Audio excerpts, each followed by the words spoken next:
Practice कर सकते हैं। तो आइए स्टार्ट करते हैं। यहाँ पर हम जो सैम्पल पेपर कर रहे हैं, मैथ्स का सैम्पल पेपर कर रहे हैं और हिंदी और इंग्लिश मीडियम का हम यहाँ पर दोनों साथ में ही करेंगे। तो आइए करते हैं। क्वेश्चन नंबर 1 देखते हैं क्या कहा गया है। क्वेश्चन नंबर 1 में हम ध्यान से समझते हैं क्या कहा गया है। क्वेश्चन नंबर 1, एक संख्या में इकाई का अंक 9 है, इस संख्या के वर्गमूल का संभावित इकाई अंक क्या होगा। देखो क्या कहा गया है, a number and in the digit 9, एक नंबर है जो 9 पर एंड होता है। The possible unit digit with the square root in this number, तो क्या हो सकता है, मान लो अगर कोई नंबर 49 है तो उसका स्क्वायर रूट कितना होगा, यहाँ पर 7 होगा। इसी तरह से अगर 9 हमने कोई नंबर लिया है, उसका स्क्वायर रूट क्या हो जाएगा, यहाँ पर 3 हो जाएगा। तो अगर यहाँ पे ऑप्शंस की बात करते हैं तो 3 और 7 यहाँ पे ऑप्शन में आ जाएगा कि 3 और 7 क्या है, करेक्ट नंबर है। कि अगर 49 देख लो या 9 देख लो, इसकी स्क्वायर रूट कितनी हो जाएगी, 3। हालांकि इसके अगर और भी ऑप्शंस आ सकते हैं, लेकिन क्वेश्चन के अकॉर्डिंग इसका आंसर क्या होगा, 3 और 7। अगर आपका कोई और आंसर निकल रहा है तो कमेंट करके एक बार जरूर बताइएगा। अब हम देखते हैं नेक्स्ट क्वेश्चन। नेक्स्ट क्वेश्चन में क्या कहा गया है, the smallest natural number by which 108 must be divided so that quotient is a perfect cube। देखो क्या कहा गया है, वह सबसे छोटी प्राकृतिक संख्या जिसे 108 से विभाजित किए जाने पर भागफल पूर्ण घन बन जाए। तो देखो इन नंबर्स में से 8 को किससे विभाजित किया जाए जिससे कि वह क्या बन जाए, एक पूर्ण घन संख्या बन जाए। तो देखते हैं सोल्यूशन। तो देखो क्या हो जाएगा, जब 108 को 108 को हम 4 से डिवाइड करते हैं तो 27 आता है। 108 को जब आप 4 से डिवाइड करते हो तो 27 आता है, जो कि क्या है, 3 की क्यूब है। जो क्या है, 3 की क्यूब है। तो सी आंसर, जिसका आंसर है 4, हमारा यहाँ पर सही हो जाएगा। सी आंसर यहाँ पे करेक्ट हो जाएगा। तो सी आंसर यहाँ पे हमारा करेक्ट हो जाएगा। सेकंड क्वेश्चन का आंसर सी आ जाएगा, करेक्ट हो जाएगा। नेक्स्ट देखते हैं क्वेश्चन नंबर 3। क्वेश्चन नंबर 3 में क्या कहा गया है, इफ 5t माइनस 3 इक्वल है 3t माइनस 5 के, देन वैल्यू t की, हमें t की यहाँ पर वैल्यू निकालनी है। हिंदी मीडियम में एक बार क्वेश्चन देखते, देखो क्या कहा गया है कि यदि 5t माइनस 3 इक्वल है 3t माइनस 5 के, तो t का मान निकालना है। तो करते हैं इसको सोल्व। तो देखिए किस तरह से सॉल्यूशन होगा। 5t माइनस 3 इक्वल है 3t माइनस 5 के, तो हम क्या करेंगे, t वाले नंबर एक तरफ ले आएंगे, 5t माइनस 3t हो जाएगा और यहाँ से -5 और ये क्या हो जाएगा, +3 में हो जाएगा। ठीक है, उसके बाद देखो क्या कहा गया है, 5t में से अगर यहाँ पे 3t माइनस करेंगे तो 2t आ जाएगा, -5 में से +3 माइनस करेंगे तो -2 आ जाएगा। तो t की वैल्यू यहाँ पे क्या हो जाएगी, -1। तो ए आंसर हमारा यहाँ पर सही हो जाएगा। तो ए आंसर हमारा देखो यहाँ पे क्या हो जाएगा, -1 यहाँ पे क्या हो जाएगा, सही हो जाएगा। नेक्स्ट क्वेश्चन देखते हैं, question number 4। If a football team won 10 matches out of the total number of the matches they played, if their win percentage 40%, क्या कह रहे हैं कि टोटल मैचेस में से 10% जो मैच हैं वो क्या किए गए, वॉन किए गए हैं, जीत लिए गए हैं, जो कि क्या है 40%, then how many match did they play all. देखो क्या कहा गया है, एक फुटबॉल टीम ने खेले गए कुल मैच में से 10 मैच जीत लिए हैं। यदि उनकी जीती गई मैच का प्रतिशत 40 है तो कुल कितने मैच खेले गए। तो यहाँ पे दिया क्या गया है, यहाँ पर दिया गया 40% किसके इक्वल है, x का 40% किसके इक्वल है, x और 40% इक्वल है 10 के। मतलब जो जीते गए टोटल मैच, मानो उसने x खेले हैं, उसका 40% क्या करा है, जीत गया है, तो वो कितना हो जाएगा, 10। तो करते हैं इसको सोल्व। देखो क्या आ जाएगा, टोटल मैच कितना माना हमने, x, विनिंग मतलब जीते कितने हैं, यहाँ पे हम लिख देंगे जीते कितने हैं 40%, मतलब कि 40% ऑफ x कितना हो जाएगा 10। तो हम निकलेंगे 40 divided by 100 multiply x equal कितने हो जाएगा 10 के। अब हम x की वैल्यू निकालेंगे तो क्या करेंगे, इसको हम इस तरफ ले जाएंगे और उल्टा कर देंगे, तो 10 मल्टीप्लाई 100 बाय 40, तो यहाँ से कट जाएगा तो क्या बचेगा, 100 बाय 4 बच जाएगा। तो 25 मैच क्या किए थे उन्होंने, खेले हैं टोटल। तो बी आंसर हमारा यहाँ पे सही हो जाएगा। तो बी आंसर यहाँ पे 4th क्वेश्चन का सही हो जाएगा, 25 मैचेस यहाँ पर सही हो जाएंगे। नेक्स्ट देखते हैं question number 5। The number of the term of expression 1.2 AB, 2.4 B and 3.6 is. व्यंजक 1.2 AB minus 2.4 B and 3.6 A में पदों की संख्या आपको निकालनी है। तो पद देखो कितना है, 1 2 3, कितने पद हो जाएंगे, 3 पद हो जाएंगे। डी आंसर यहाँ पे क्या हो जाएगा, सही हो जाएगा। नेक्स्ट देखते हैं क्वेश्चन नंबर 6। 30 व्यक्ति एक खेत की कटाई 17 दिनों में कर सकते हैं। 10 दिनों में उसी खेत से फसल काटने के लिए कितने और व्यक्तियों को लगाया जाना चाहिए। क्या कह रहे हैं कि 30 व्यक्ति हैं जो 17 दिनों में फसल काट देते हैं। यदि उसमें क्या करना है, 10 दिनों में उसी फसल को काटने के लिए 17 दिन लगाते हैं, लेकिन अब क्या करने हैं, 10 दिन हमें क्या करना है, 10 दिनों में सारी फसल कटवानी, तो कितने लोगों की और आवश्यकता होगी। देखो क्या कहा गया, 30% can reap a field in 17 days. How many more person should be engage to reap 10 same field in 10 days. क्या कहा जा रहा है कि 30% कितने दिनों में काम कर रहे हैं, 17 दिन में। अगर 10 दिन में काम खत्म करना है तो कितने लोगों की जरूरत और होगी। तो देखो आंसर हम यहाँ पे देखते हैं, 30% कितने दिन में काम करते हैं, 17 डेज में। एक पर्सन करेगा 30 इंटू 17, एक को काम करने में ज्यादा टाइम लगेगा ना, तो एक करेगा 30 इंटू 7 मैंने 10 डेज में क्या करेगा, एक इंसान काम करेगा वो। तो हमें कितना काम चाहिए, हमें यहाँ पर काम चाहिए 10 डेज में। तो हम क्या करेंगे, 10 डेज में 10 पर्सन के लिए 10 डेज के लिए पर्सन रिक्वायर्ड कितने हैं, तो 51, मतलब एक सेकंड यहाँ पे आंसर भी रुक जाइएगा, 51 टोटल क्या चाहिए, लोग चाहिए उसको काम करने के लिए। तो उन्होंने पूछा है कितने और रिक्वायरमेंट है, तो 30 तो उसके पास में पहले ही है ना। तो हम क्या करेंगे, 51 माइनस 30 कर देंगे तो 21 यहाँ पे आंसर आ जाएगा। 51 नहीं आएगा, कितना आएगा, 21 टोटल। अगर वो पूछता कितने लोग चाहिए तो आता 51, लेकिन अब वो कह रहे कितने और चाहिए, क्योंकि 30 तो उसके पास में पहले ही है, अब 51 चाहिए, तो 21 यहाँ पे हमारा आंसर हो जाएगा। तो यहाँ पर देखो क्या आंसर हो जाएगा, 21 आंसर जो है वो सही हो जाएगा, क्योंकि 51 उसको कुल चाहिए और 30 उसके पास में पहले से ही है, तो 21 हमारा यहाँ पे आंसर सही आ जाएगा। बी आंसर यहाँ पे करेक्ट होगा। नेक्स्ट क्वेश्चन देखते हैं, एक्स की स्क्वायर माइनस 10r प्लस 21 को गुणनखंडित रूप में लिखिए। फैक्टराइजेशन करना है इस, क्या है question, factorise from the r की स्क्वायर माइनस 10r प्लस 21। तो देखो किस तरह से सोल्व करेंगे, आर की स्क्वायर माइनस 10r प्लस 21 को कैसे सोल्व करेंगे, आर की, अब 10r को हम क्या करते हैं, इस तरह से हम इसको फैक्टराइज करेंगे, जो माइनस करने पर प्लस करने पर क्या आए, 10 आए और मल्टीप्लाई करने पर 21 आए। तो देखो क्या है, आर की square minus 7x minus 3r equal plus 21। अब इन दोनों में से कॉमन लेते हैं, इनमें से r कॉमन हो जाएगा तो r प्लस 7 यहाँ पर आ जाएगा, इनमें से 3 कॉमन आएगा तो r माइनस 7 यहाँ पे आ जाएगा। तो एक ये फैक्टर बन जाएगा r माइनस 3 और दूसरा बन जाएगा r प्लस 7। तो r माइनस 7 r प्लस 3, ये हमारा आंसर, ए आंसर हमारा यहाँ पे करेक्ट हो जाएगा। तो ए आंसर हमारा यहाँ पे क्या हो जाएगा, करेक्ट हो जाएगा, r minus 7 r minus 3। Next देखते हैं क्वेश्चन यहाँ पे क्या कहा गया है, in the figure ABCD is parallelogram, find the value Z। देखो हिंदी में देखते हैं एक बारी, क्या कहा गया है, दी गई आकृति में ABCD एक समांतर चतुर्भुज है, Z का मान ज्ञात करना है आपको। तो देखो समांतर चतुर्भुज में क्या होते हैं या पैरेललोग्राम में क्या होते हैं, जो आमने सामने के अल्टरनेट एंगल हैं वो क्या होते हैं, इक्वल होते हैं। तो ये कितना हो जाएगा 150, ठीक है, ये कितना हो जाएगा 115 हो जाएगा। और टोटल अगर हम बात करते हैं तो टोटल इसकी वैल्यू कितनी हो जाएगी, क्योंकि एक लाइन पर है ना, तो 180 हो जाएगा। तो हम 180 में से 115 को जब माइनस कर देंगे तो हमारे पास में कितना आ जाएगा 65। तो सी आंसर यहाँ पे क्या हो जाएगा, करेक्ट हो जाएगा। दोनों ही आंसर आप ध्यान से समझिए, आसान है क्वेश्चन, सी यहाँ पे सही हो जाएगा। उसके बाद एक थोड़ा सा क्विज करते हैं, क्वेश्चन नंबर 9 आप खुद सॉल्व करिएगा और कमेंट करके इसका आंसर दीजिएगा, और जो बच्चा अच्छे से कमेंट करके मुझे देगा मैं उसी के कमेंट से ही आंसर, इस क्वेश्चन का आंसर बनाऊंगी। तो क्वेश्चन नंबर 9 के लिए क्विज किया है हमने। अब हम देखते हैं क्वेश्चन नंबर 10। क्वेश्चन नंबर 10 में देखो क्या कहा गया है, √2 4 3 5 2 एंड 1 4 4 का मान ज्ञात करना है, हमें इसकी वैल्यू ज्ञात करनी है। तो आइए करते हैं सॉल्व। तो इसके लिए हम पहले सबसे लास्ट जो सबसे अंदर है 144 का क्या करते हैं, अंडर रूट करते हैं। तो 144 का अंडर रूट करेंगे तो 12 का अंडर रूट आएगा, और जब यहाँ से इसकी पावर को हटाएंगे तो 12 हो जाएगा। तो अब हमारे पास में क्या है, पूरा क्वेश्चन देखो हमारे पास में क्या था, इस तरह से था, अगर आपको याद हो 248, फिर अंडर रूट था, उसके बाद में 52 था, फिर प्लस था, फिर हमारे पास में 144 था, ठीक है। ये हमारी प्रॉपर जो पूरा क्वेश्चन कैलकुलेशन थी उसमें ये था। अब देखो सबसे पहले हम 144 को करेंगे तो 12 आंसर आएगा, क्योंकि 12 की स्क्वायर कितना होता है 144 होता है, या 144 का अंडर रूट कितना होता है 12 होता है। उसके बाद 52 और 12 को प्लस करेंगे तो 64 आएगा, 64 के अंडर रूट कितना हो जाएगा 8। अब 248 और 8 को जब ऐड करेंगे तो आंसर कितना हो जाएगा यहाँ पे 16। 256 का जो अंडर रूट है वो कितना होता है, रूट स्क्वायर कितना होता है 16। तो 16 हमारा ए आंसर यहाँ हमारा करेक्ट हो जाएगा। तो यहाँ पर हमने देखा हमारा 16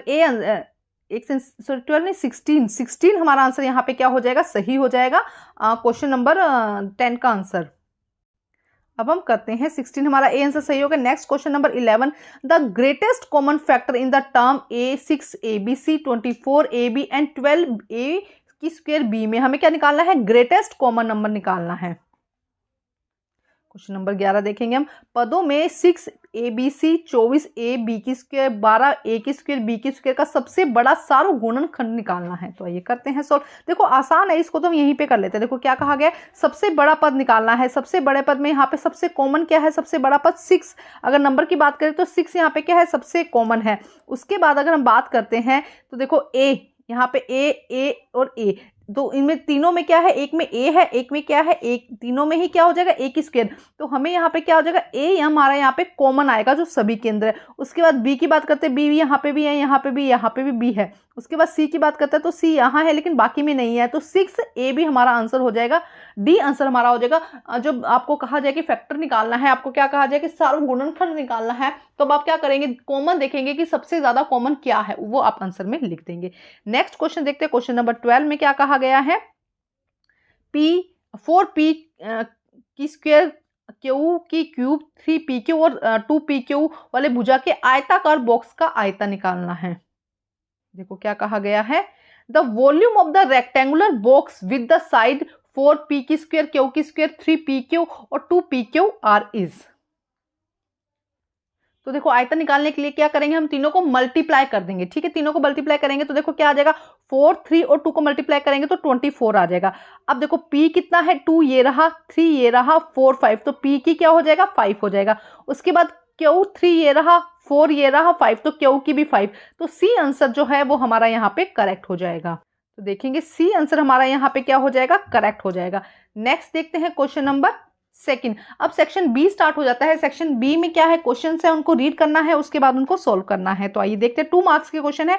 अभी तक सारे क्वेश्चन नंबर 1 मार्क्स के थे।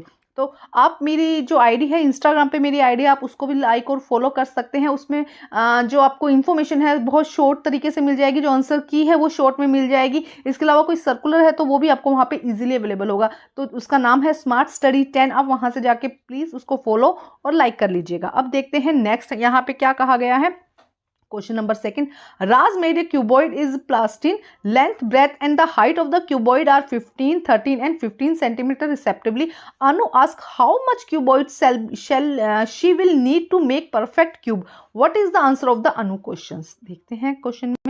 देखो क्या कहा जा रहा है, राज ने प्लास्टिन का एक घनाभ बनाया है। इस घनाभ की लंबाई, चौड़ाई, ऊंचाई क्रमशः 15, 30 और 15 सेंटीमीटर है। ठीक है, घनाभ बनाया है, क्यूबॉइड बनाया है, 15, 30 और सेंटीमीटर उसकी लंबाई, चौड़ाई और ऊंचाई है। अनु उससे पूछते हैं कि इसे पूर्ण घन बनाने के लिए कितने घनाभ की आवश्यकता होगी। मतलब कह रहे हैं कि अगर इसे पूर्ण घन बनाना है तो कितने घनाभों की, ऐसे कितने घनाभों की आवश्यकता होगी। तो आइए करते हैं इसको सोल्व। तो देखो क्यूबॉइड का आयतन कितना हो जाएगा, 15, 13 एंड 15। ठीक है, अब इसके हम फैक्टर निकालते हैं। तो देखो 15 का फैक्टर क्या होगा, 3 × 5, उसके गुणनखंड निकालेंगे। 30 का क्या होगा, 2 × 3 × 5। इसी तरह 15 का क्या होगा, 3 × 5। अब इसके अंदर से हम क्यूब देख लेते हैं कि किस किस नंबर का क्यूब बन रहा है। तो जैसे कि मैं यहाँ पे देखती हूँ, जैसे कि हम यहाँ पे देखते हैं कि 5 का देखो 1, 2 और 3, 3 बार 5 है, मतलब कि 5 का क्यूब बन रहा है। 3 कितनी बार है, 1 और 2 और 3, 3 भी कितनी बार है, 3 बार है, तो 3 का भी क्यूब बन रहा है। 2 सिर्फ यहाँ पर क्या है, एक ही बार है, तो हमें क्या करना पड़ेगा, 2 × 2 मतलब 4 से अगर हम इसे और क्या कर देते हैं, इसके घनाभ में चेंज करते हैं, गुना कर देते हैं, तो ये क्या बन जाएगा, पूर्ण तरह से एक घन बन जाएगा। नेक्स्ट क्वेश्चन देखते हैं, क्वेश्चन नंबर 3। 121 को 11 विषम संख्याओं के योग के रूप में लिखिए। बहुत ही आसान क्वेश्चन है ये। Express 121 as the sum of the 11 odd number. तो देखो इस तरह से हम लिख देंगे इसके अंदर 1 + 3 + 5 + 7 + 9 + 11 13 15 17 19 एंड 21। इनको जब सम करेंगे तो कितना आ जाएगा, 121। बहुत ही आसान क्वेश्चन है। ऐसे क्वेश्चन को बिल्कुल नहीं छोड़ना होता, बस क्वेश्चन को समझना होता है कि क्या कहा गया है। क्वेश्चन नंबर 14 देखते हैं क्या कहा गया है। सलमा ने एक वस्तु 784 रुपए में खरीदी जिसपे 12% जीएसटी सम्मिलित था। जीएसटी जोड़ने से पहले वस्तु का मूल्य क्या था। वो क्या कह रहे हैं कि सलमा ने एक वस्तु खरीदी 784 में खरीदी जिसमें 12% क्या लगा हुआ है, टैक्स पहले ही लगा हुआ है। तो जीएसटी जोड़ने से पहले वस्तु का क्या मूल्य था। Salma boat an article ₹784। Salma ने का आर्टिकल लिया है 784 का, विच इंक्लूड जीएसटी 12%, जिस पर 12% की क्या लगी हुई है, जीएसटी लगी हुई है। What is the price of the article before GST was added, GST को ऐड करने से पहले उस पर कितना उसकी वैल्यू कितनी थी, तो हम क्या करेंगे 12% निकाल के उसमें से माइनस कर देंगे। तो देखिए करते हैं स्टार्ट। क्या कहा गया, ओरिजिनल प्राइस, अगर हम मानते कि ओरिजिनल प्राइस कितना होगा उस जो आर्टिकल खरीदा है उसका असली मूल्य 100 रुपये होगा, जीएसटी कितना इंक्लूड हुआ उसके अंदर 12%, अब टोटल कितनी वैल्यू होगी उसकी 1112, 112 रुपये। 112 किसके बराबर है, 784 के। ध्यान से समझो कि एक्चुअल में उसका विक्रय मूल्य अब कितना होगा, उसका उसने कितने में खरीदी, उस विक्रय मूल्य ने क्रय मूल्य लिखेंगे कितने में खरीदी, 112 में उसने खरीदी है, और असली प्राइस कितना है, उसका एग्जैक्ट प्राइस कितना है 100 रुपये। यहाँ तक आपको समझ में आ गया। वो कह रहे हैं कि 100 रुपये में खरीदी है, 12 रुपये उस पर जीएसटी लगा है और 112 रुपये की उसको पड़ गई है। ठीक है, यहाँ पे क्वेश्चन का है कि 112 रुपये की उससे एक चीज पड़ी है, 12 रुपये उस पर क्या है इंटरेस्ट लगा है, जीएसटी लगा है, तो टोटल वो एक्चुअल में वो कितने की थी, 100 की थी। तो उसी को हम लेके चलते हैं। तो एक्चुअल में कितने की थी, 100 की, अब उसे कितने की पड़ी, 112 की, और उसकी कीमत कितनी है, 784। यहाँ थोड़ा लिखते वक्त गलत हो गया था, लेकिन मैंने भी काट कर सही कर दिया है। और जब इसको कैलकुलेशन करेंगे तो आंसर आएगा 700 रुपये, मतलब कि उसकी जो एक्चुअली कीमत है वो 700 रुपये की है, लेकिन जीएसटी मिलाकर वो 784 की पड़ रही है। तो ये कैलकुलेशन करते वक्त ध्यान रख लेना, यहाँ पे ये सही करना है आपको, जहां लिखते वक्त मैंने गड़बड़ कर दी थी, लेकिन अब आपको इस तरह से सही करके इसका आंसर क्या आ जाएगा, 700 रुपये। अब देखते हैं क्वेश्चन, नेक्स्ट क्वेश्चन देखो क्या, एन अलमीरा is sold 5225 after allowing a discount 5%, find its mark price. क्या कहा गया है कि एक अलमीरा सोल्ड की गई है 5225 में, आफ्टर अलाउइंग ए डिस्काउंट, और उस पर डिस्काउंट है 5% का, तो उसका मार्क प्राइस कितना है ये आपको बताना है।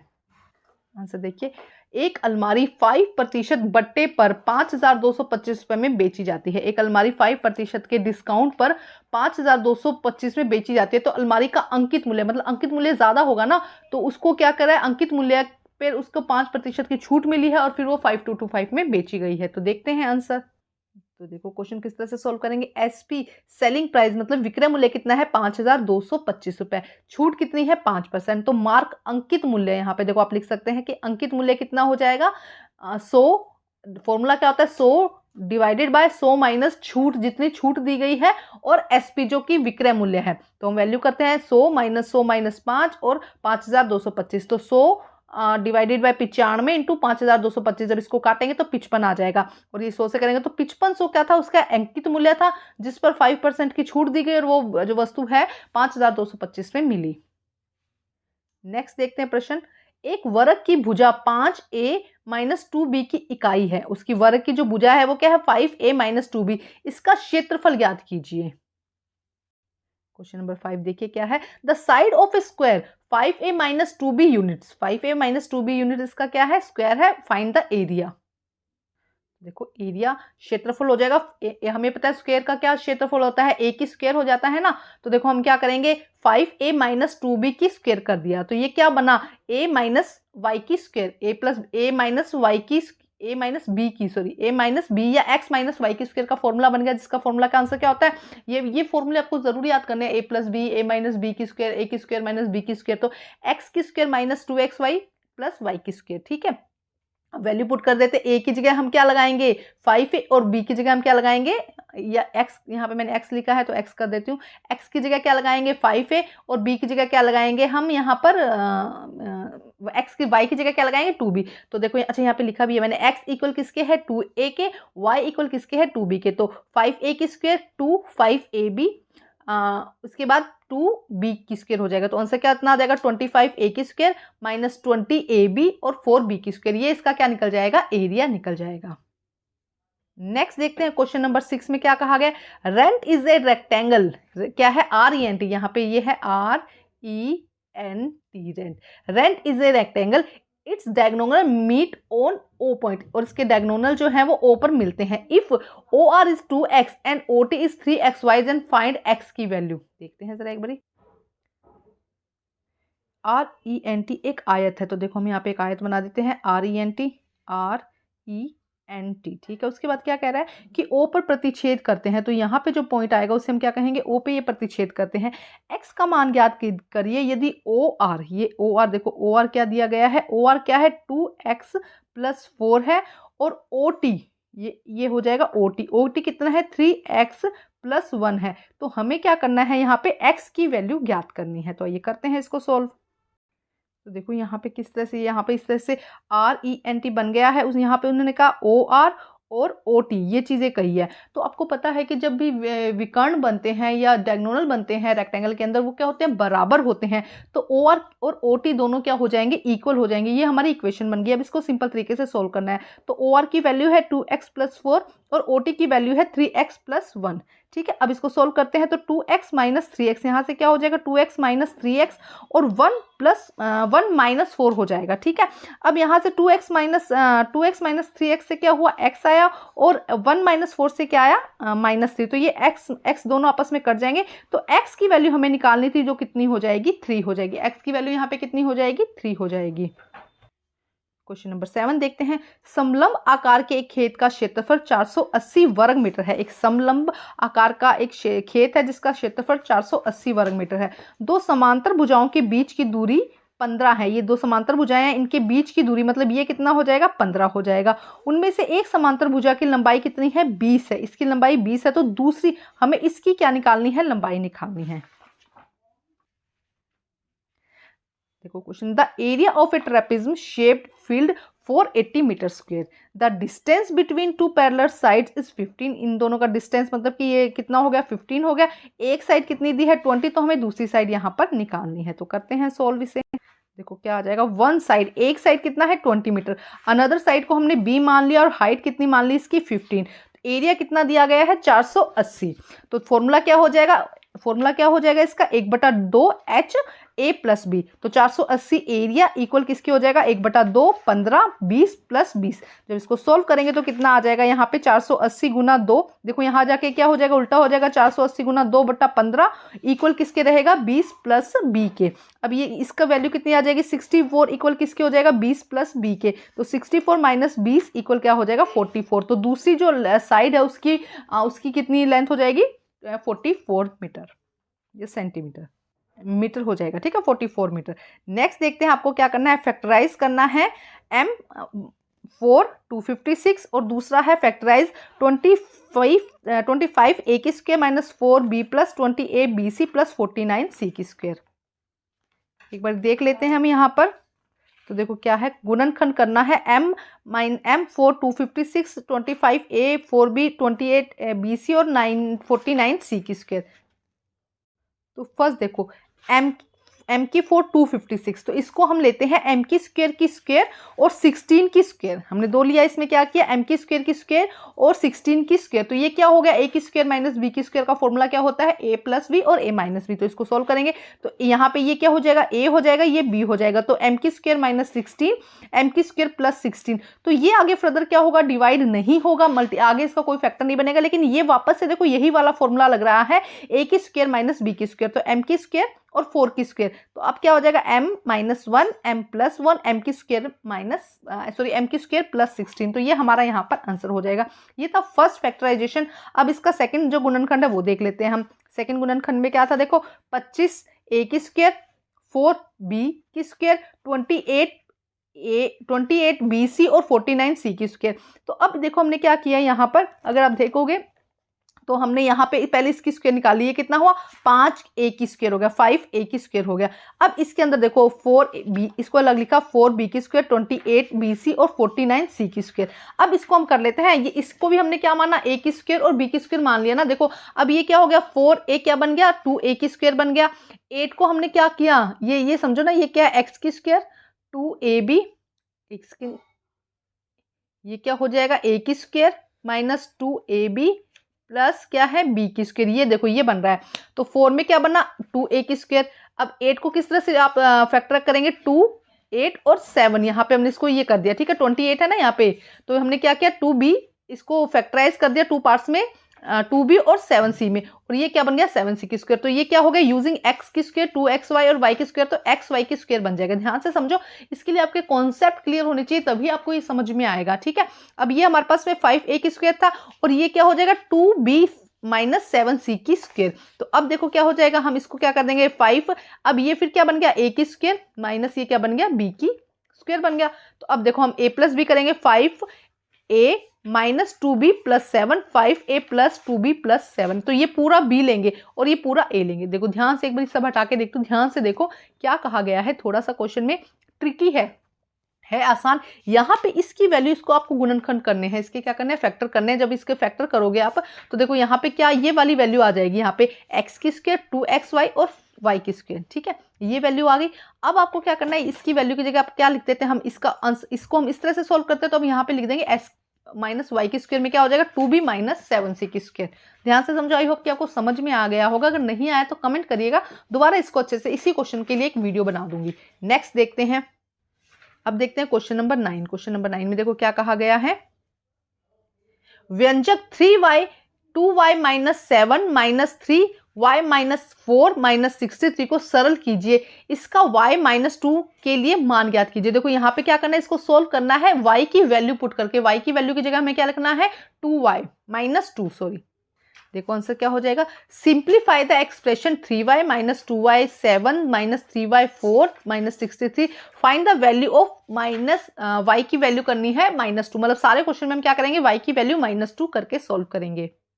देखते हैं नेक्स्ट क्या है, 3y - 2y 7 - 3y 4 63, y यहाँ पे क्या है -2। तो हम करते हैं, देखो पहले इसको सोल्व करते हैं, उसके बाद y की वैल्यू निकालेंगे। तो देखो पहले क्या करेंगे, हम यहाँ पे 3 को 2y से मल्टीप्लाई करेंगे, 6y² आ जाएगा। 3 को 7 से करेंगे, 21y आ जाएगा। उसके बाद 3 को y से करेंगे, -3y आएगा। -3 को -4 से करेंगे, 12 आएगा और 63 आएगा।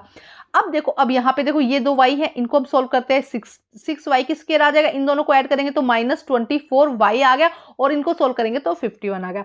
अब y की वैल्यू हम पुट कर देते हैं। y की वैल्यू पुट करने से क्या होगा, 6 यहाँ पे क्या आ जाएगा, -2² आ जाएगा, 24 - 2 51 माइनस, ठीक है। इसको करेंगे तो ये क्योंकि प्लस का हो जाएगा, -2 मल्टीप्लाई -2 क्या हो जाता है, 4 हो जाता है। तो 4 से मल्टीप्लाई करेंगे 24 आएगा। 40 इसको मल्टीप्लाई करेंगे क्योंकि दोनों माइनस के हैं, तो प्लस का 48 हो जाएगा, 51 माइनस का। तो जब सोल्व करेंगे तो 21 हमारा यहाँ पे क्या हो जाएगा, आंसर हो जाएगा। अब हम करते हैं नेक्स्ट क्वेश्चन, क्वेश्चन नंबर 10। देखो क्या कहा गया क्वेश्चन नंबर 10 में, सोल्व 4 3p + 2 - 5 6p - 1 इक्वल है 2p - 8 - 6 7p - 4। तो आइए करते हैं इसको सोल्व। देखो हल करना है हमको ये क्वेश्चन। आइए क्वेश्चन नंबर 10 को सोल्व करते हैं। देखिए क्वेश्चन को किस तरह से सोल्व करना है। फर्स्ट वही देखो, ब्रैकेट से जो पहले होता है उसको पहले ब्रैकेट को सोल्व करना होता है। तो 4 को 3p से गुना करेंगे तो कितना आएगा, 12p आएगा। फिर 4 को 2 से करेंगे 8 आएगा। इसी तरह 5 को 6 से करेंगे 30 आ जाएगा। 5 को 1 से करेंगे +1, क्योंकि यहाँ पे भी माइनस, ब्रैकेट के बाहर माइनस होता है, अगर अंदर भी कोई माइनस का नंबर आता है तो प्लस में हो जाता है। इसी तरह 2 को p से करेंगे 2p होगा। 2 को 8 से करेंगे 16 हो जाएगा। फिर 6 को 7 से करेंगे 42 माइनस आ जाएगा। उसके बाद 6 को 4 से करेंगे तो +24 आ जाएगा, ठीक है। अब p वाले नंबर, अब देखो पहले यहाँ पे सोल्व करते हैं। देखो ये वाले नंबर, ये माइनस का है, ये प्लस का है, तो कितना हो जाएगा, -18। 12 प्लस का है p और 30p माइनस का है, तो 18 - p आ जाएगा। उसके बाद 8 और 5 को जोड़ेंगे तो 13 हो जाएगा। इसी तरह अब यहाँ पे देखो 42 माइनस का है और 2 प्लस का है, तो 40 - 40 आ जाएगा, 40p आ जाएगा। और 24 प्लस का है 18, 16 8 का है, तो कितना आ जाएगा, 8 आ जाएगा। अब देखो अब क्या करना है, यहाँ पर -18p + 40p और 8 - 13, ठीक है। अब इसको सॉल्व करेंगे तो कितना आएगा, 22 - 22p - 5। तो आंसर क्या आ जाएगा, अब 22 को हम नीचे ले जाएंगे तो -5/22, ये हमारा यहाँ पर आंसर हो जाएगा क्वेश्चन नंबर 10 का। अब हम देखते हैं, अब हमारा सेक्शन घ आ गया जिसके अंदर 5 मार्क्स के क्वेश्चन है। तो आइए देखते हैं क्वेश्चन फर्स्ट में क्या कहा गया है। देखो यहाँ पर देखते हैं क्वेश्चन नंबर 11 में। देखो क्या कहा गया है, निम्नलिखित एक आलेख खींचिए। इसके लिए क्या करना है, एक आलेख खींचना है आपको। वर्ग की भुजा इतनी दी गई है, परिमाप इतना दिया गया है। क्या यह आलेख मूल बिंदुओं से होकर गुजरता है? क्या यह एक रेखिक आलेख है? क्वेश्चन नंबर 11 देखते हैं क्या कहा गया है। Draw a graph following, okay. Side square दिया गया, एक तरफ साइड स्क्वायर आ जाएगा, एक तरफ पैरामीटर आ जाएगा। Does the graph pass through the original and the it is a linear graph. तो देखो यहाँ पे हम इसके लिए आपको एक्चुअली ग्राफ चाहिए होगा, तो हम यहाँ पे क्या करते हैं, साइड स्क्वायर लगा लेते हैं साइड से कि 2 3, यहाँ पे 1 2 3 4 5 6 हो जाएगा। यहाँ पे हम लेते हैं जैसे कि डेली हमने 6 ले लिया, 8 ले लिया, 10 ले लिया, 12 14 इस तरह से। तो एक रफ बनाकर देखते हैं। 2 मान लो ये 1 ये 2 है, तो 2 पर कितना आ रहा है, 2 पर 8 आ रहा है, ठीक है। उसके बाद 3 पर कितना आ रहा है, 12 आ रहा है, 3 पर 12 आ गया। उसके बाद 3.5 पर कितना आ रहा है, 14 आ रहा है, ठीक है, ये 14 हो जाएगा। उसके बाद कितना है 5, देखो 5 पर कितना आ रहा है तकरीबन 20, ये देखो ये 20 हो जाएगा।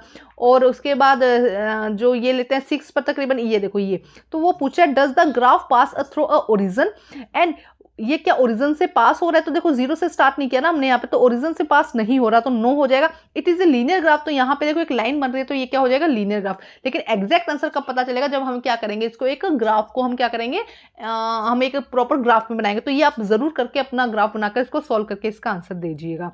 अब देखते हैं नेक्स्ट, इसमें और में एक क्वेश्चन दिया गया है। Rohan was admitted in hospital due to the high fever and the body pain. Doctor did test the typhoid fever.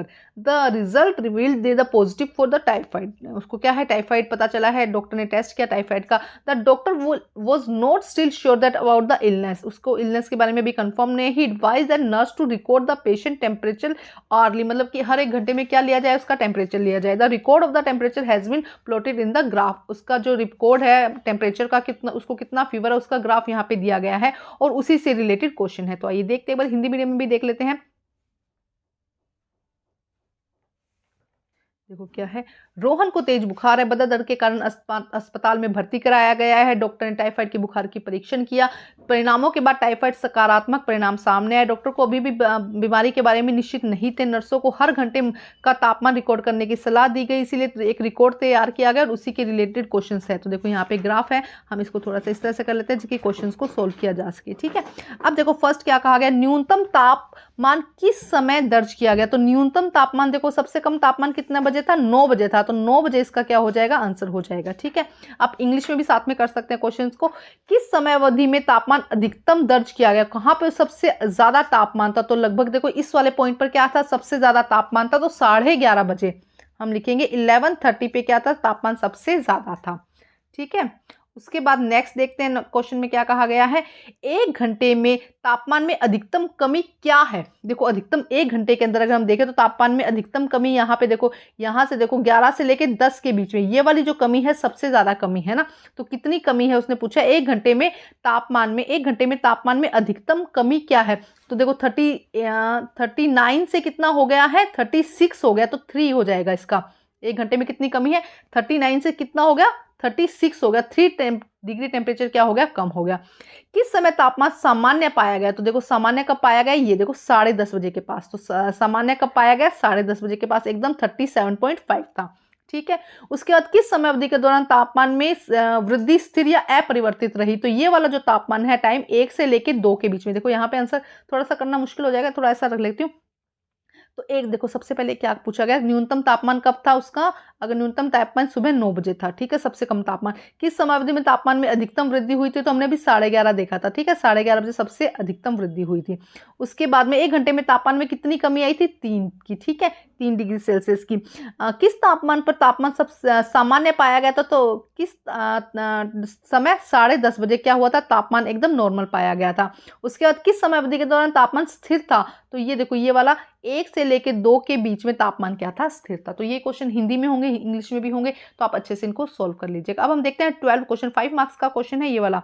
तो 12 क्वेश्चन में देखो क्या कहा गया है, विशाखा अपनी दुकान पर सभी वस्तुओं को 20% की छूट देती है, फिर भी वे 12% का लाभ कमाते हैं। 280 अंकित एक वस्तु का क्रय मूल्य ज्ञात करो। तो ये करते हैं इसको सोल्व। तो क्या कहा गया question, Vanshika offer discount 20% on all item. All item पे क्या 20% उसको क्या मिलता है ऑफ मिलता है। स्टिल मार्क द प्रॉफिट 12%, फिर भी वो क्या करती है, देखो हर मार्क पर हर चीज पर 20% का ऑफ दिखाते हैं, फिर भी उसको 12% का प्रॉफिट होता है। What is the cost price and article 280, अगर कोई आर्टिकल 280 का है तो उसका एक्चुअल में प्राइस कितना होगा।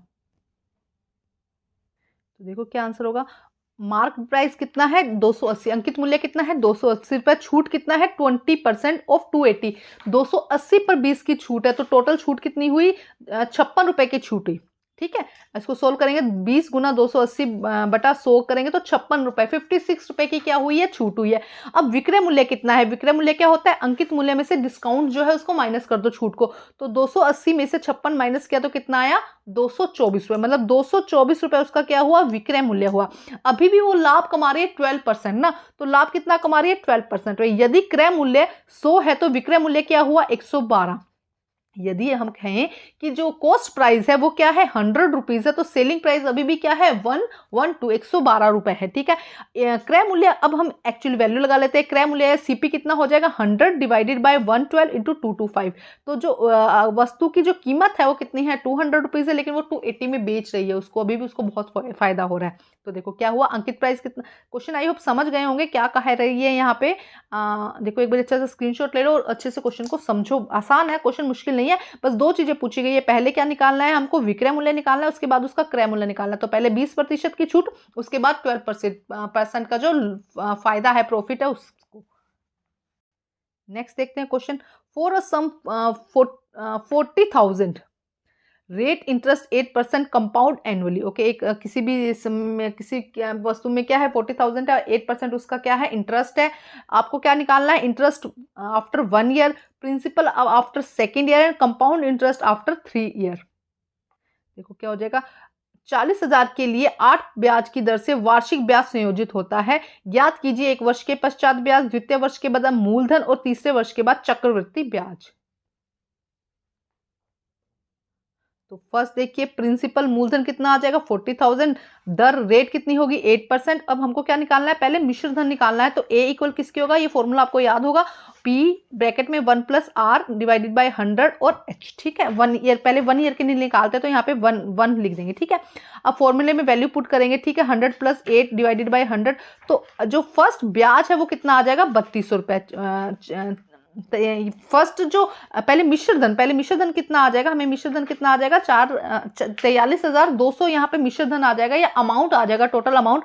अब हमें जो सिंपल इंटरेस्ट है वो निकालना है, तो क्या करेंगे, मूलधन में से मिश्र धन में से मूलधन माइनस कर देंगे, मतलब अमाउंट में से प्रिंसिपल को माइनस कर देंगे, तो हमारा आंसर कितना आ जाएगा 3200 रुपए। तो फर्स्ट ईयर उसको कितना इंटरेस्ट मिला 3200 रुपए। उसके बाद सेकंड में वो क्या कह रहा है, सेकंड में हमें बताना है मूलधन कितना है। तो जो फर्स्ट का मिश्र धन बना वो सेकंड ईयर में क्या बन जाएगा, मूलधन बन जाएगा। एक बार समझा देते हो क्या बोल रही हूँ इंग्लिश में, कि जो फर्स्ट ईयर के अंदर अमाउंट बना वो सेकंड ईयर के अंदर क्या बन जाएगा, कंपाउंड इंटरेस्ट के लिए वो क्या बन जाएगा, यहाँ पर वो प्रिंसिपल बन जाएगा। तो प्रिंसिपल और मूलधन सेकंड ईयर के लिए कितना हो जाएगा, जो ये वाला आया था हमारा अमाउंट जो आया था 43,2,000, क्योंकि पहले साल का मिश्र धन था।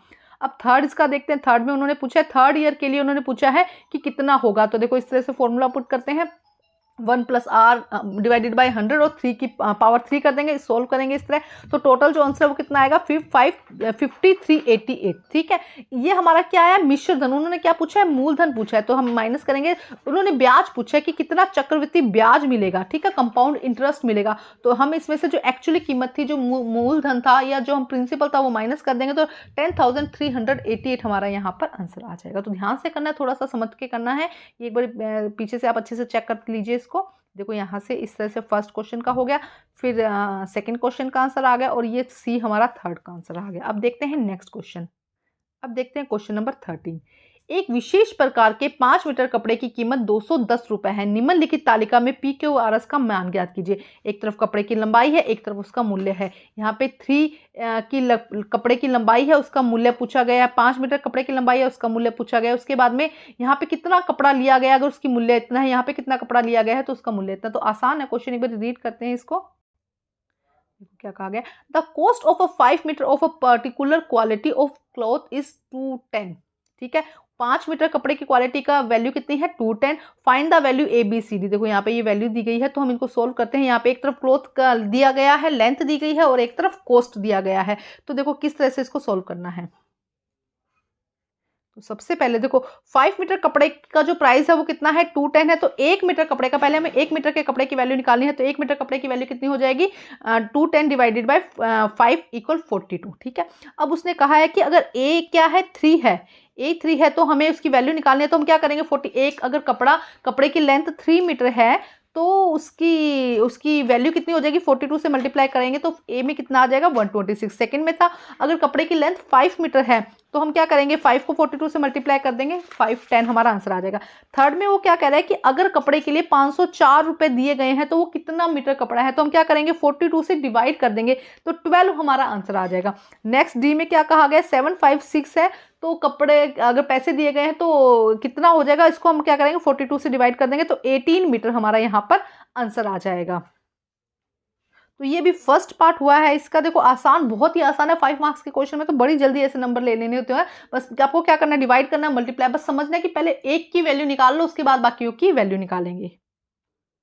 तो अगर हम बात करते हैं, मैंने आपको कहा था इंस्टाग्राम पे आईडी है smart__, या अंडरस्कोर कहेंगे इसको, study10, ये उसका पेज का नेम है। आप उस पर इंस्टाग्राम पे जाकर इसको चेक कर सकते हैं और चेक करके इसको लाइक एंड फॉलो कर दीजिएगा। आपको बहुत उसमें आपके फ़ायदे की, मतलब आपको बहुत अच्छी नॉलेज वाली चीज़ें उसके अंदर मिलने वाली हैं, आपके सर्कुलर्स और एकदम शॉर्ट में मिलेंगे, ज़रूर उसको लाइक एंड फॉलो कर दीजिएगा। तो अब देखते हैं यहाँ पे नेक्स्ट, इसका सेकंड बी पार्ट रहता है, उसे देखते हैं। A model of a ship is mast is 9 centimetre high while the mast of a actually ship is 12 meter. In the length of the ship is 28 meter. How long is the model is ship? Okay देखते हैं। देखो क्या कहा गया है, एक जहाज के मॉडल में उसका मस्तूलन 9 सेंटीमीटर ऊंचा है, ठीक है, जबकि वास्तविक जहाज का मस्तूलन 12 मीटर ऊंचा है। एक मॉडल बनाया है, उसका जो मस्तूलन है, जो हाई है, वो कितना, मास्ट जिसे कहेंगे 9 सेंटीमीटर ऊंचा है, जबकि एक जहाज का मस्तूलन 12 मीटर ऊंचा है। यदि जहाज की लंबाई 28 मीटर है तो उसकी मॉडल की लंबाई कितनी होगी। इसे देखो, यहाँ पे एक चीज़ आपको ध्यान रखनी पड़ेगी, सभी चीज़ें मीटर में दी गई है, लेकिन यहाँ पे क्या दिया गया है, सेंटीमीटर में। तो पहले हम इसे क्या करेंगे, मीटर में कन्वर्ट करेंगे, 9 डिवाइडेड बाय 100। अब इसको आगे जाके हम सोल्व करेंगे। तो देखो इसको हम क्या करेंगे, ये रेशियो से आएगा। देखो 9 डिवाइडेड बाय 100 इक्वल हो जाएगा, इक्वल मतलब अनुपात कहेंगे हम इसे x, और इक्वल किसके होगा, 15 है तो कितना हो जाएगा 35। मतलब 3 चीजें हमें दी, हमें चौथी निकालनी है, तो हम इसी तरह से निकालेंगे। अब हम क्या करेंगे, 9 और 35 को इधर ले आएंगे और 100 बाय 15 हो जाएगा। देखो ये 9 बाय 100 हुआ, ठीक है, उसके बाद ये 35 और 15 हो जाएगा, इस तरह से हो जाएगा, ठीक है। इक्वल किसके आ जाएगा, 21 बाय 100 के। तो ये सब सोल्व करेंगे तो देखो किस तरह से सोल्व करेंगे। यहाँ से हमने 3 के टेबल से काटा, 3 के टेबल में यहाँ पे 5 आया, इससे हमने 7 से काटा, तो क्या है 21 बाय 100, जो उसकी मॉडल की ऊंचाई है या मॉडल की जो लंबाई है वो कितना होना चाहिए, 21 बाय 100 मीटर। तो अब हम क्या करेंगे, इसको सेंटीमीटर में कन्वर्ट कर देंगे। 21 यहाँ पे क्या आ जाएगा, आंसर आ जाएगा। यहाँ क्वेश्चन मुझे लगता है थोड़ा सा डाउट होगा समझने के लिए, तो एक बार फिर से देखते हैं इस क्वेश्चन को। देखो क्या कह रहे हैं यहाँ पे कि एक शिप है जिसकी मास्ट की हाइट, एक शिप दिया गया, उसके मास्ट की हाइट कितनी है, 9 सेंटीमीटर, ठीक है। While the mast of a actually ship is 12, और एक्चुअली में जो शिप है उसकी हाइट कितनी है, 12 मीटर, ठीक है। उसके बाद वो कहा, इफ द लेंथ इज 28, अगर लेंथ कितनी है 28, तो यहाँ पे उसमें जो भी क्वेश्चन किया उसके अंदर शायद वैल्यू अलग थी। तो देखो 12 बाय 9 आ जाएगा और एक तरफ 28 बाय y2 हो जाएगा। y मान लेते हैं हम, जो हमें नहीं पता है, तो क्या करेंगे 28 मल्टीप्लाई बाय 9 डिवाइडेड बाय 12, तो y की कितना आ जाएगा 21। उसको हम सेंटीमीटर में कन्वर्ट करेंगे, क्योंकि एक सेंटीमीटर में है, तो यहाँ पे क्या हो जाएगा, यहाँ पे भी 100 लगाएंगे ना, तो यहाँ पे भी वो 100 आ जाएगा, तो क्या हो जाएगा 21 सेंटीमीटर। तो आंसर 21 ही सेंटीमीटर आएगा, लेकिन वहाँ पे थोड़ा सा इक्वेशंस में थोड़ा सा जो नंबर्स थे वो अलग हो गए थे, तो एग्जैक्ट में आंसर 21 आएगा। किस तरह से करना है, जैसे अभी समझाया था सेम वही है। क्या करना है, 12 और उसके बाद में डिवाइडेड बाय 9 लिख देंगे, 9 बाय 100 कर लीजिएगा, और यहाँ पे 28 और x लगा देंगे। अब x की वैल्यू निकालेंगे, और x की वैल्यू कितने निकलेगी, 21 मीटर, लेकिन हमें क्या करना है, इसको सेंटीमीटर में कन्वर्ट करना है, तो हम क्या कर देंगे 21 सेंटीमीटर हमारा यहाँ पर आंसर आ जाएगा। अच्छा, अब हमारे क्वेश्चन 13 हो गए। अब क्वेश्चन 14, 15 एंड 16 है, सेक्शन ई है। सेक्शन ई को एक बार हम देखते, देखो यहाँ से लेके ये सेक्शन ई है। तो अभी क्योंकि वीडियो बहुत लंबा हो रहा है, इसीलिए हम सेक्शन ई को जो 13, 14, 15 क्वेश्चन है हम इसको बाद में करेंगे। और अच्छा होगा कि ये क्वेश्चन आप मुझे सोल्व करके दे, कमेंट में अच्छे से आंसर लिख के दे। मैं उसी जो जैसे आपने कमेंट किया होगा उसी कमेंट के साथ में आपके नाम के साथ में ये वीडियो बना दूंगी, जिससे कि आप आइडेंटिफाई भी होंगे कि हाँ, आप अपने पहचानेंगे कि हाँ आपने आंसर सही किया। तो उसको मैं उसी तरीके से आपके नाम के साथ इसको सॉल्व करके वीडियो बना दूंगी। और अगर आपसे नहीं हो पाएगा तो कमेंट करके बता दीजिएगा, मैं खुद आप बनाकर आपको सॉल्व करके दे दूंगी। और इसके साथ साथ मेरे चैनल पे सभी सब्जेक्ट के सैंपल पेपर मिल जाएंगे, आप वहां से अच्छे से अपनी तैयारी कर सकते हैं। Thank you guys.